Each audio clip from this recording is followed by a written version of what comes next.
Hello and welcome to At Issue. I'm Michelle White, sitting in for Chuck Lampkin. The issue today is one that could be considered an issue of public safety. There are about 1,600 probation officers in New Jersey. Among their many responsibilities, the officers supervise juveniles and adults convicted of attempted murder, rape, and a wide variety of other violent crimes. But these men and women are not permitted to carry weapons, not a gun or even pepper spray. Their only protection is a badge. Members of the Probation Association of New Jersey are looking to change all of that. They're lobbying to have legislation passed that would allow probation officers to carry weapons. Joining me here on At Issue today are the president of the Probation Association of New Jersey, George Christie, and Dan Bergen, who is the legislative representative of PANJ. Thank you, gentlemen, for joining us today. First of all, George, could you explain to us what PANJ is?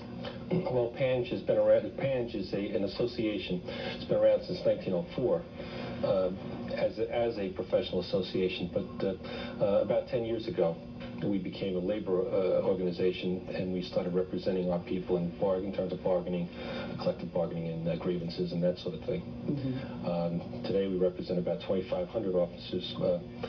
Court employees, professionals, 1,600 probation officers, as you mentioned, and about 600 supervisors. Mm-hmm. First of all, before we get into the topic of guns, first, I want you to clarify the difference or the differences between a parole officer and a probation officer. I mean, when I read this, I was like, okay, wait a minute. Let's get it clear. There's not a lot of difference between a parole officer and a probation officer, actually. Parole officers represent or they supervise criminals after they're released from prison. Probation officers supervise, usually, and in the past it was more so, they supervise criminals before they go to prison. So that's the difference. Oftentimes, they supervise the same person. You'll have a parole officer and a probation officer supervising the very same person out in the field. First of all, why can't you, as a probation officer, carry a weapon? And I understand parole officers can in the state of New Jersey, correct? They can. And you can't? And we can't. The parole officers couldn't either up until a few years ago. They had the same sort of problem.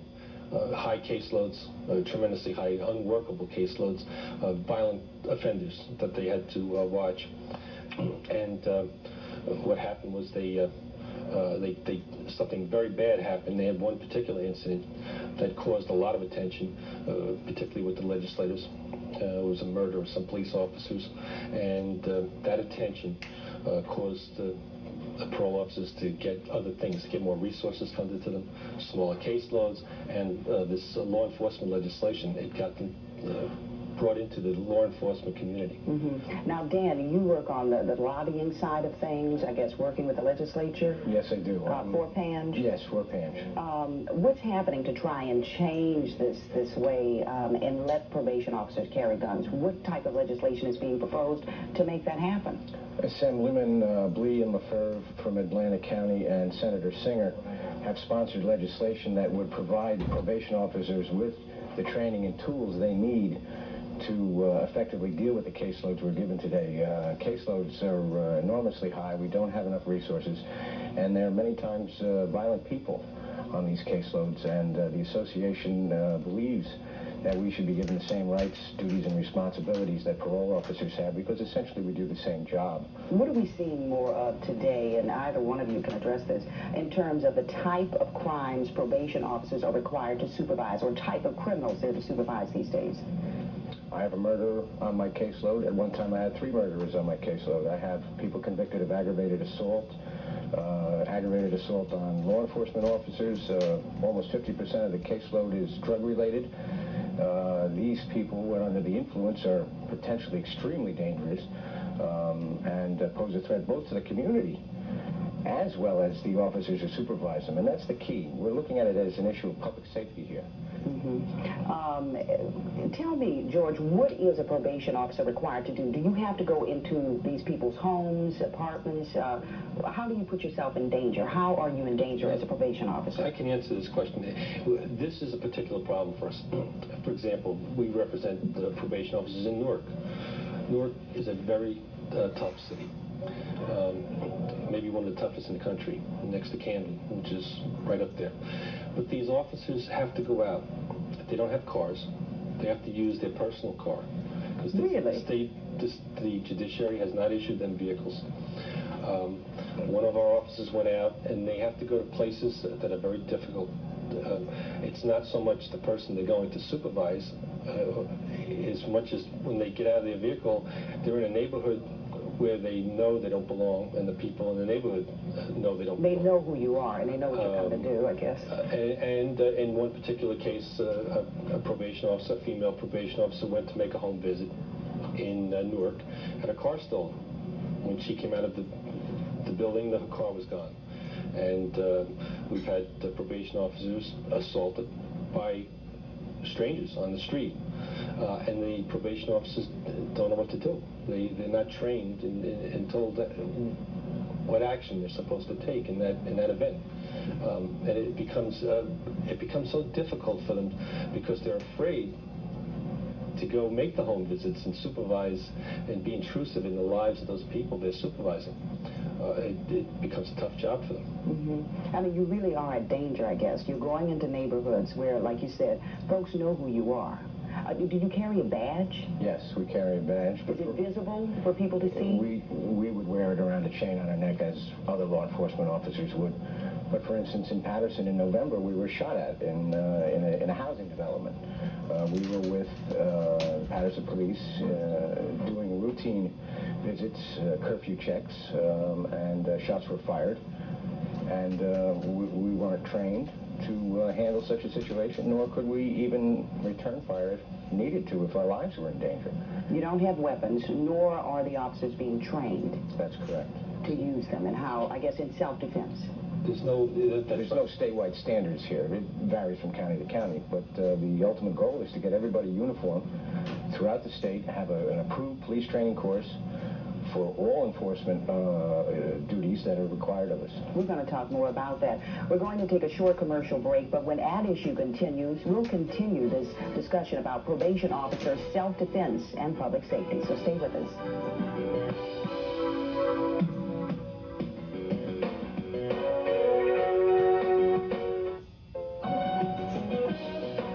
Welcome back to At Issue. The issue today, probation officers around the state routinely keep tabs on dangerous criminals, and they can sometimes find themselves in precarious situations. However, they are not permitted to carry weapons to defend themselves, not a gun, not mace, nothing at all. In fact, even if they see someone committing a crime, they have absolutely no authority to take someone into custody, even though they are employees of the courts. Discussing that issue today is George Christie and Dan Bergen. They are with the Probation Association of New Jersey. And I think a lot of people might find that surprising that you have no authority to take someone in, even though you are an employee of the court. You can't carry a weapon, not even mace. To me, that is really strange because you're dealing with dangerous criminals. And I didn't realize to the degree of the criminals that you're dealing with. You said murders, you have murders you deal with, rapists, people who have committed heinous crimes.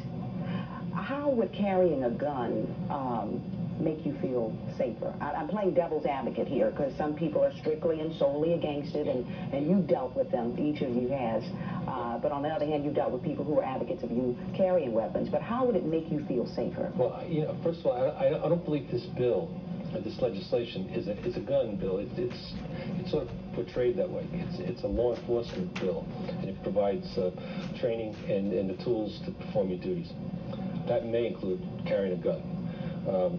I would never expect probation officers to go out and be shooting people all day long. I think that having that gun allows you the ability to just feel comfortable enough and trained well enough to be able to perform your duties in some high-risk areas. And a lot of times the clients that you're supervising live in high-risk areas, and it's important for you to feel like you can do that job. Now, Dan, you talked about training. Is training a part of the bill? Yes, it would provide complete law enforcement training approved by the Police Training Commission and give us the training that all of the law enforcement officers in the state have. And this would be concealed weapons you're asking, or What? Well, we really haven't gotten that far. Like parole officers have a concealed weapon, I suppose. It's on their belt. They also have clothing that's marked that says who they are. And you don't? Not at all. You dress like this? I mean, suits or what have you? Well, when I'm in the courthouse, I am, but in the field, of course, I'd be in street clothes. Regular clothing Regular and in clothes. your own car? Not in my case, in my own car. Right, but generally, probation officers. Probation officers in many counties have to drive their own vehicle. Have you been in any precarious situations, in any sticky situations in each of your careers as probation officers, where you think that you would have felt better if you may have had that weapon next to you? Oh, I believe we have had several in my circumstance.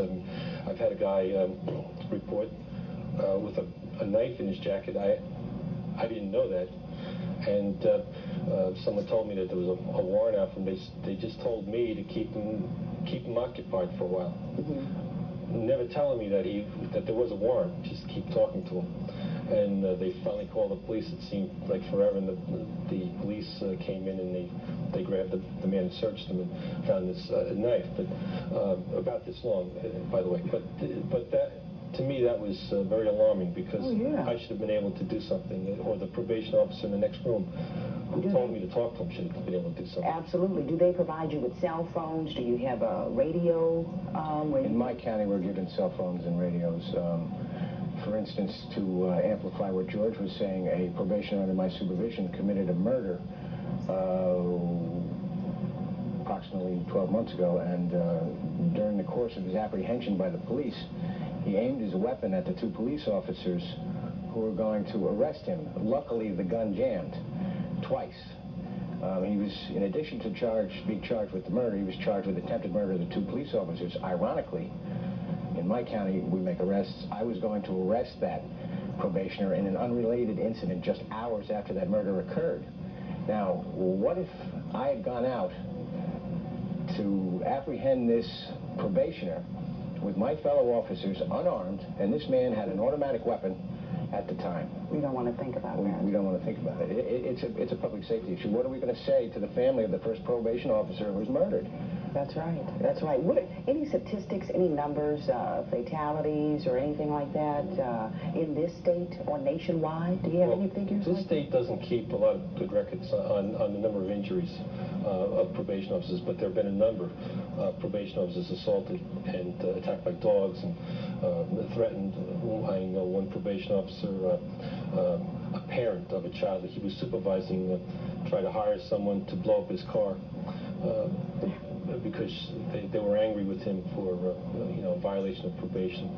It's that sort of thing. We've had a number of those kinds of things, threats, physical assaults. No one's been killed in New Jersey. Luckily. Luckily for us, but nationally they have been.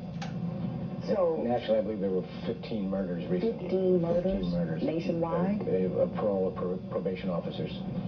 And many rapes and numerous assaults. Unfortunately, I don't have the encyclopedic recall anymore, but... Right, but that's ballpark of what it is. Some people may just be tuning in, thinking that probation officers already had, I guess, the clearance to carry a weapon. You don't. And that's why we're here today. That's right. The legislation that is proposed, it will be voted upon this coming session. It's in the hopper right now. We don't have any specific right, it's date. still being drawn up. No, it's drafted. It's drafted? It's passed unanimously from the Senate last May, and it will be considered by the Assembly this session. Fantastic. Well, once again, we're going to take a short commercial break. When we return, we'll wrap up our discussion here, so please stay with us.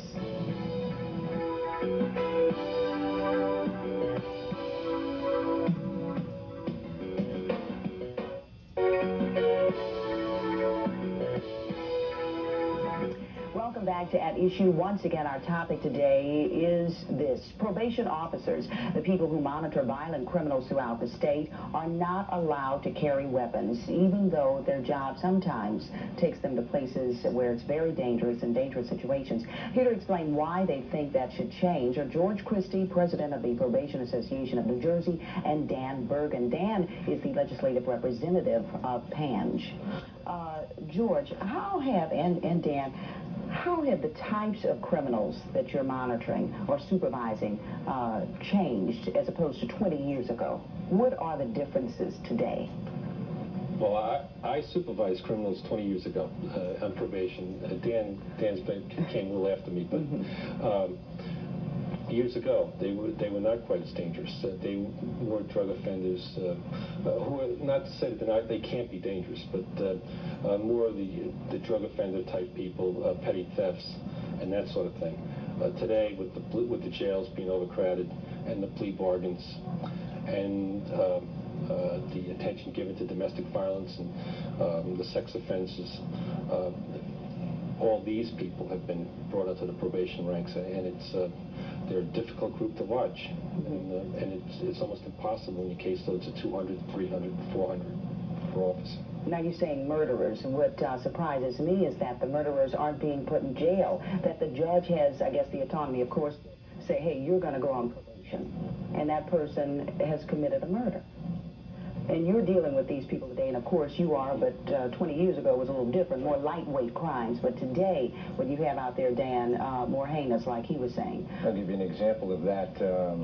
I know of a parolee who assaulted his parole officer. The parole officer filed a charge of aggravated assault against the parolee. The parolee was convicted of the aggravated assault. And the parolee was sentenced to probation.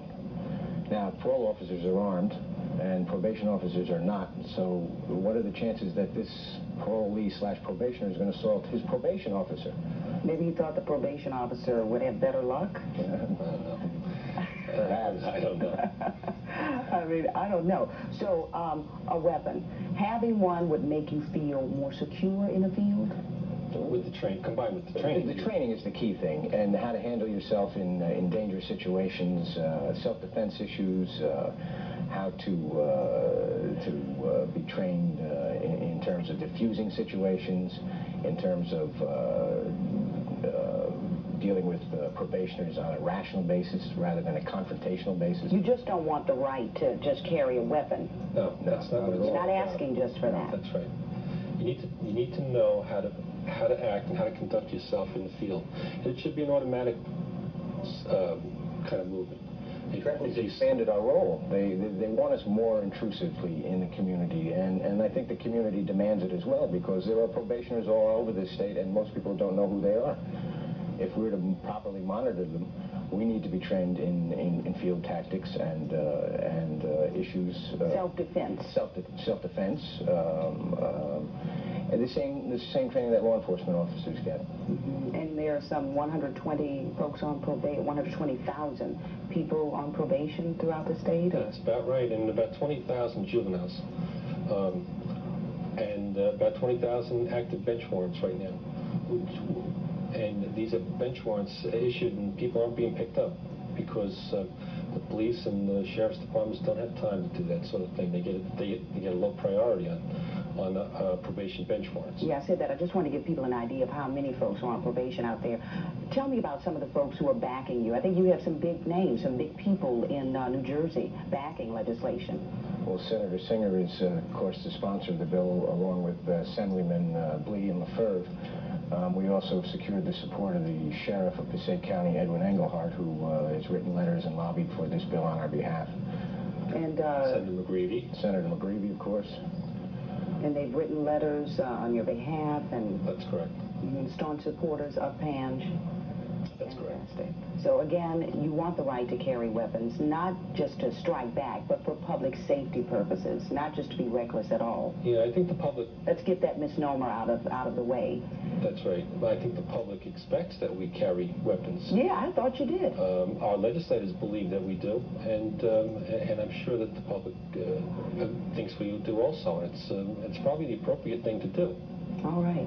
Well, thank you so much for being here. We are out of time. And again, I'd like to thank my guests, George Christie and Dan Bergen of Panch. I'm Michelle White, sitting in for Chuck Lampkin. Thanks for watching At Issue. Hope you can join us next time. Until then, take care.